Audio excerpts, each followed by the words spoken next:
بسم اللہ الرحمن الرحیم۔ السلام علیکم دوستو، ایسے ہی سچے اور دلچسپ واقعات سننے کے لیے ہمارے چینل کو سبسکرائب کریں۔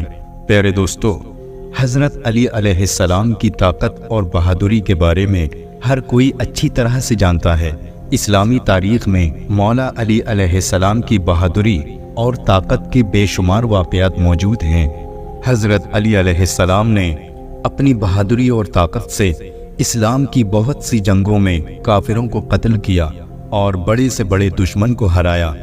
پیارے دوستو، مولا علی کی طاقت کا اندازہ آپ اس بات سے لگا سکتے ہیں کہ جنگ بدر میں مسلمانوں نے 70 کافروں کا قتل کیا، جن میں 35 کافروں کو سب نے مل کے قتل کیا اور باقی کے 35 کافروں کو مولا علی علیہ السلام نے اکیلے ہی جہنم واصل کیا۔ جنگ بدر کے وقت آپ علیہ السلام کی عمر صرف 25 سال تھی۔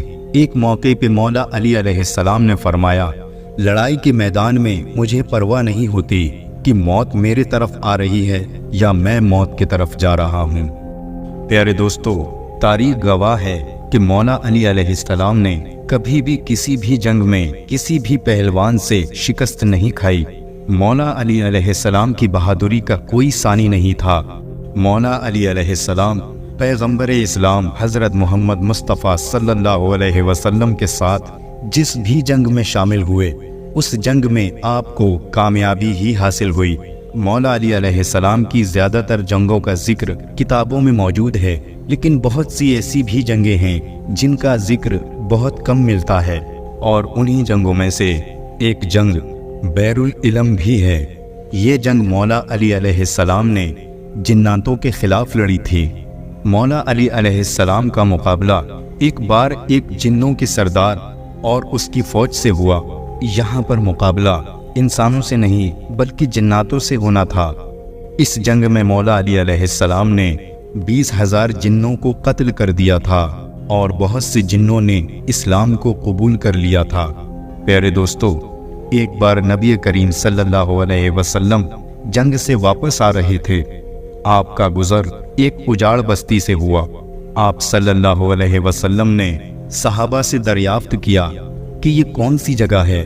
تو صحابہ اکرام نے جواب دیا، اسے وادی ارزا کہتے ہیں، اور اس جگہ پہ ایک کنواں ہے، اور اس کنویں میں وہ جنات رہتے ہیں جن کو حضرت سلیمان علیہ السلام بھی قابو میں نہیں کر پائے تھے، اور یہی وہ جگہ ہے جہاں سے طبائی یومانی گزرا تھا، اور ان کے 10,000 سپاہیوں کو جناتوں نے اسی جگہ پر مار ڈالا تھا۔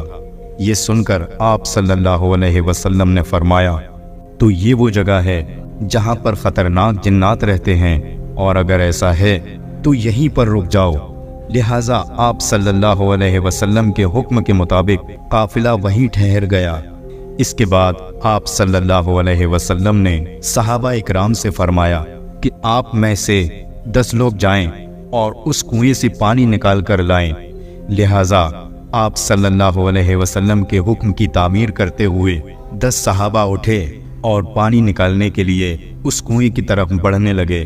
جیسے ہی صحابہ اس کنویں کے پاس پہنچے، ویسے ہی ایک خوفناک جن اس کنویں سے باہر نکلا، اور باہر آتے ہی اس نے ایک زوردار ہونکار بھری جس سے سارے جنگل میں آگ لگ گئی۔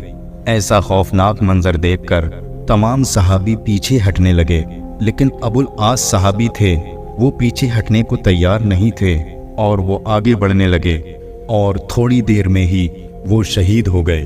اسی بیچ حضرت جبریل علیہ السلام نازل ہوئے۔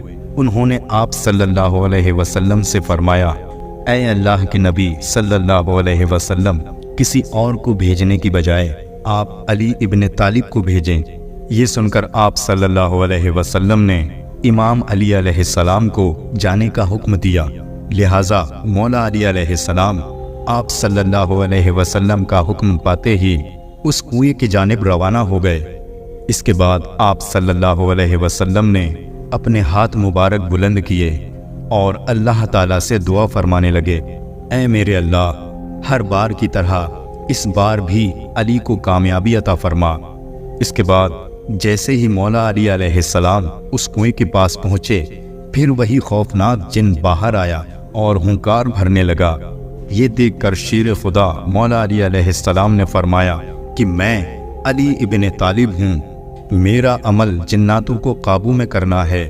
یہ سن کر اس جن نے مولا علی علیہ السلام پر ایک زوردار حملہ کیا، لیکن آپ نے اس کا وار اپنے اوپر نہیں ہونے دیا اور اپنی ذوالفقار سے اس جن کو 2 ٹکڑوں میں تقسیم کر دیا۔ اس کے بعد اس کنویں سے آگ کے گولے نکلنے لگے اور ایک زبردست شور اٹھنا شروع ہو گیا۔ پھر دیکھتے ہی دیکھتے اس کنویں سے خوفناک اور خطرناک چہرے نمودار ہونے لگے۔ یہ دیکھتے ہی مولا علی علیہ السلام نے چند آیتیں پڑھیں، جس سے وہ آگ بجھنے لگی اور وہ دھواں بھی آہستہ آہستہ ہوا میں بدلنے لگا۔ اور اس کے بعد مولا علی علیہ السلام اس کنویں کے اوپر جا کر کھڑے ہو گئے اور کنویں میں پانی نکالنے کے لیے اپنا برتن ڈال دیا، لیکن جناتوں کی طرف سے اس برتن کو باہر واپس پھینک دیا گیا۔ یہ دیکھ کر مولا علی علیہ السلام نے اس برتن کو دوبارہ اس کنویں میں ڈالا، لیکن پھر سے وہی ہوا، برتن واپس پھینک دیا گیا۔ اتنا دیکھ کر مولا علی علیہ السلام نے فرمایا کہ میں مقابلے کے لیے تیار ہوں، جو بھی مقابلہ کرنا چاہے باہر آ جائے۔ یہ سن کر ایک جن باہر نکلا اور نکلتے ہی مولا علی علیہ السلام پر حملہ کر دیا۔ حضرت علی رضی اللہ تعالیٰ عنہ نے اس کے وار سے بچتے ہوئے اس کو بھی قتل کر ڈالا اور برتن کو پھر سے کنویں میں ڈال دیا، لیکن اس بار بھی وہی ہوا، برتن پھر سے واپس آ گیا۔ اس طرح مولا علی علیہ السلام نے برتن کو 3 بار کنویں میں ڈالا اور تینوں بار جناتوں نے اس برتن کو باہر پھینک دیا۔ آخر کار حضرت علی علیہ السلام نے صحابہ سے کہا کہ میں اپنی کمر میں رسی باندھ دیتا ہوں اور کنویں کے اندر اترتا ہوں، اور تم لوگ اس رسی کو پکڑے رہنا۔ چنانچہ آپ علیہ السلام کے حکم پر صحابہ نے اس رسی کو پکڑ لیا اور مولا علی علیہ السلام اس کنویں کے اندر اتر گئے، لیکن وہ رسی ٹوٹ گئی اور حضرت علی رضی اللہ تعالیٰ عنہ اس کنویں میں جا گرے، اور اس کے بعد کنویں سے چیخنے چلانے کی آواز آنے لگی، اور پھر تھوڑی دیر کے بعد کنویں سے یہ صدا آنے لگی، یا علی علیہ السلام ہم کو پناہ دو۔ یہ سن کر حضرت علی رضی اللہ تعالیٰ عنہ نے فرمایا کہ اگر تم سب اپنی جان کی امانت چاہتے ہو، اپنی خیر چاہتے ہو، تو کلمہ پڑھ لو اور مسلمان ہو جاؤ اور امن حاصل کرو۔ یہ سن کر جنات کلمہ پڑھنے کے لیے راضی ہو گئے۔ مولا علی علیہ السلام نے سب کو کلمہ پڑھایا اور وہ سب کے سب مسلمان ہو گئے، اور مولا علی علیہ السلام نے ان تمام جنوں کو کنویں سے باہر نکالا، اور پھر مولا علی علیہ السلام نے اسلام قبول کرنے والی جناتوں میں سے ایک جن کو ان کا سردار بنا دیا، جس کا نام جعفر جن تھا۔ پیارے دوستو، تاریخ میں ملتا ہے کہ مولا علی علیہ السلام کے لخت جگر حضرت حسین رضی اللہ تعالیٰ عنہ نے جب یہ آواز بلند کی کہ کوئی ہے مدد کرنے والا، تو کربلا کے میدان میں فرشتوں کے ساتھ جنات بھی آئے تھے۔ ان جناتوں کا سردار یہی جعفر جن تھا، جو اپنے پورے لشکر کے ساتھ وہاں پہنچا تھا۔ وہ حضرت امام حسین رضی اللہ تعالیٰ عنہ سے کہنے لگا، یا مولا، اگر آپ اجازت دیں تو ابھی ان سارے دشمنوں کو ختم کر دوں۔ لیکن حضرت امام حسین رضی اللہ تعالیٰ عنہ نے جعفر جن کو ایسا کرنے سے منع کر دیا۔ پیارے دوستو، مولا علی علیہ السلام کے گھر میں اکثر فاقے ہوتے تھے، 3 دنوں تک لگاتار روزے رکھتے تھے، اور پھر پانی سے افطار کر کے اللہ تعالیٰ کا شکر ادا کرتے تھے۔ لیکن اس کے باوجود بھی آپ علیہ السلام کو اللہ تعالیٰ نے اتنی طاقت عطا فرمائی تھی کہ سن کر حیرانی ہوتی ہے۔ جنگ احد اور جنگ بدر کے بعد اللہ کی کرم سے مسلمان بہت مضبوط ہو گئے تھے، اور وہیں دوسری طرف کفار کمزور پڑنے لگے تھے۔ اس لیے کفار چاہتے تھے کہ مسلمانوں کا نام و نشان مٹا دیا جائے، مسلمانوں کے وجود کو ختم کر دیا جائے۔ اس لیے ابو سفیان اور عرب کے بڑے بڑے بہادروں نے آپس میں صلح کر لی۔ انہی بہادروں میں عرب کا ایک بہت بڑا بہادر پہلوان جس کا نام عمرو بن مرحب تھا، وہ بھی ان میں شامل ہو گیا۔ عمرو بن مرحب نے سینکڑوں جنگیں لڑیں، اور وہ اتنا طاقتور تھا کہ وہ اپنے ایک ہاتھ میں اونٹنی کے بچے کو پکڑتا تھا اور دوسرے ہاتھ سے ہزاروں کے لشکر کو کاٹتا اور ذبح کرتا چلا جاتا تھا۔ جنوری 627 عیسوی میں تمام مشرکوں نے